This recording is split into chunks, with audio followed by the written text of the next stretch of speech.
جن کا خوفناک پیغام۔ کہانیاں صرف سچ یا جھوٹ نہیں ہوتی، کچھ کہانیاں وہ سبق دیتی ہیں جو زندگی بھر کام آتے ہیں۔ آج کی کہانی ہے ایک حسین اور نیک دل شہزادی کی، جسے ایک چالاک جن نے اپنے جال میں پھنسا لیا۔ لیکن کیا جھوٹ اور دھوکہ ہمیشہ جیت جاتا ہے، یا پھر سچائی اور عقل کی روشنی اندھیرے پر بھاری پڑتی ہے؟ چلیں اس جادوئی سفر کا آغاز کرتے ہیں۔ دور دراز کی ایک پراسرار سلطنت میں، جہاں ہر صبح سونے جیسے پھول کھلتے تھے، وہاں رہتی تھی شہزادی ماہنور۔ وہ نہ صرف حسن کی مالک تھی، بلکہ اس کا دل بھی اتنا ہی روشن تھا جتنا اس کا چہرہ۔ اپنی رعایا کی خوشی اس کے لیے سب سے بڑی دولت تھی۔ لیکن کچھ عرصے سے ماہنور کو ایک عجیب خواب ستانے لگا، ایک گہرے سائے والی مخلوق جو اسے خاموشی سے بلاتی تھی۔ کیا یہ محض ایک خواب تھا، یا پھر کوئی خطرناک حقیقت جو اس کا انتظار کر رہی تھی؟ شہزادی کا اندیکھا دشمن۔ اور پھر ایک رات، جب چاند کی روشنی محل کے باغوں میں جگمگا رہی تھی، وہی سایہ حقیقت بن کر سامنے آ گیا، ایک لمبا کالا جن، جس کی آنکھیں خون کی مانند سرخ تھیں۔ کیا وہ ماہنور کے لیے کوئی پیغام لایا تھا، یا پھر جن نے شہزادی کو ایک چمکتے ہوئے جادوئی گولے کی پیشکش کی؟ ماہنور، میں تمہیں تمہاری سلطنت سے بھی بڑا ایک جادوئی محل دے سکتا ہوں، بس ایک چھوٹی سی شرط پر۔ لیکن کیا یہ پیشکش اتنی ہی شاندار تھی جتنی دکھائی دے رہی تھی؟ بے خبر ماہنور نے جن کی شرط مان لی، لیکن وہ یہ نہ جانتی تھی کہ اس کے پیچھے ایک خطرناک منصوبہ چل رہا تھا۔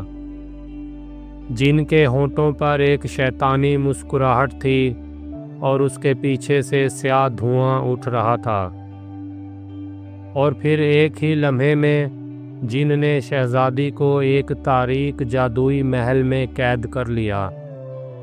یہ کوئی عام محل نہیں تھا، یہ تو جنوں کی ایک خوفناک قیدگاہ تھی، جہاں سے کوئی بچ نہیں سکتا تھا۔ ماہنور نے جب اپنے ارد گرد دیکھا تو اسے سمجھ آ گیا کہ یہاں صرف وہی نہیں، بلکہ اور بھی بہت سے معصوم جاندار قید ہیں۔ یہ محل دراصل جنوں کی قیدگاہ ہے۔ ہر طرف جاندار مخلوقات کو کرسٹل اور پنجروں میں قید کیا گیا تھا۔ کیا وہ کبھی اس تاریکی سے باہر نکل پائیں گے؟ لیکن کہانی یہاں ختم نہیں ہوتی۔ شہزادی کا جادوئی ساتھی۔ اسی رات ایک چمکتی قالین پر شہزادی کا بچپن کا دوست جادوگر شازی قید محل کی طرف اڑتا ہوا آ رہا تھا۔ وہ ایک ذہین جادوگر بن چکا تھا۔ وہ شہزادی کے خوابوں کے ذریعے سب کچھ جان چکا تھا، اور اب وہ اپنی جادوئی چادر پر سوار ہو کر اسے بچانے کے لیے آیا تھا۔ اس کے ہاتھوں میں جادوئی طومار تھے اور آنکھوں میں عزم۔ شازی محل کے اندر پہنچا اور شہزادی سے ملاقات ہوئی۔ دونوں نے ایک روشن جادوئی دائرے کے اندر کھڑے ہو کر ایک زبردست منصوبہ بنایا۔ طومار ہوا میں تیر رہے تھے، جادوئی ہتھیار سامنے رکھے تھے، اور ان کے دل میں ایک ہی جذبہ تھا: آزادی اور انصاف۔ آخری جنگ، سچائی ویز جادو۔ جن کو علم ہو چکا تھا کہ کوئی اس کے جادو کو توڑنے آیا ہے۔ اچانک آسمان پر بجلیاں کڑکنے لگیں، ہوا میں جادوئی شعاعیں گھومنے لگیں اور ایک جادوئی طوفان میں جن نے حملہ کر دیا۔ شازی نیلے روشنی میں لپٹا، شہزادی ایک جادوئی ورد پڑھتی ہوئی اور دونوں ایک ساتھ جن کے سامنے سینہ سپر ہو گئے۔ کون جیتے گا، روشنی یا تاریکی؟ جن نے ایک زوردار جادوئی کرن کو چھوڑا، لیکن شہزادی نے اپنے ذہن کی چالاکی سے ایک کرسٹل آئینہ سامنے کر دیا۔ روشنی پلٹ کر جن کو جا لگی۔ جن چیخ اٹھا، وہ اپنے ہی جادو کا شکار بن چکا تھا۔ اور پھر ٹوٹ گیا وہ تاریک جادو۔ جن کی شکست کھانے کے بعد سب قیدی آزاد ہو گئے اور جادو ختم ہو گیا۔ کیا یہ سچائی کی فتح تھی؟ ماہنور اور شازی روشنی کی رتھ پر سوار ہو کر واپس اپنی سلطنت پہنچے، جہاں ہر طرف خوشی تھی، پھول برس رہے تھے، کیونکہ ان کی شہزادی واپس آ گئی تھی۔ ماہنور نے اپنی سلطنت کو یہ سبق دیا، طاقت سے زیادہ اہم ہوتی ہے عقل، اور دھوکے سے زیادہ طاقتور ہوتا ہے اعتماد۔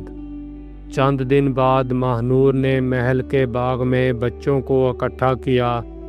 اس نے کہا، یاد رکھو بچوں، طاقت سے نہیں، عقل اور ایمان سے ہر مسئلہ حل ہو سکتا ہے۔ اس کے ہاتھ میں ایک جادوئی کتاب چمک رہی تھی اور بچوں کی آنکھوں میں امید جگمگا رہی تھی۔ اور پھر سلطنت میں امن و سکون لوٹ آیا۔ پرندے فضا میں اڑ رہے تھے اور فضا میں صرف ایک پیغام تھا، سچائی آخر کار ہمیشہ جیتتی ہے۔ شہزادی ماہنور ایک نئی روشنی بن گئی جو ہمیشہ یاد رکھی جائے گی۔ تو دوستو، یہ تھی شہزادی ماہنور اور دھوکے باز جن کی کہانی۔ یاد رکھنا، ہمیشہ اپنی عقل اور دل کی سننا، کیونکہ جادو صرف کہانیوں میں نہیں، ہماری زندگی میں بھی ہوتا ہے۔ کہانی اچھی لگی ہو تو ویڈیو کو لائک، شیئر اور چینل کو سبسکرائب کرنا نہ بھولیے گا۔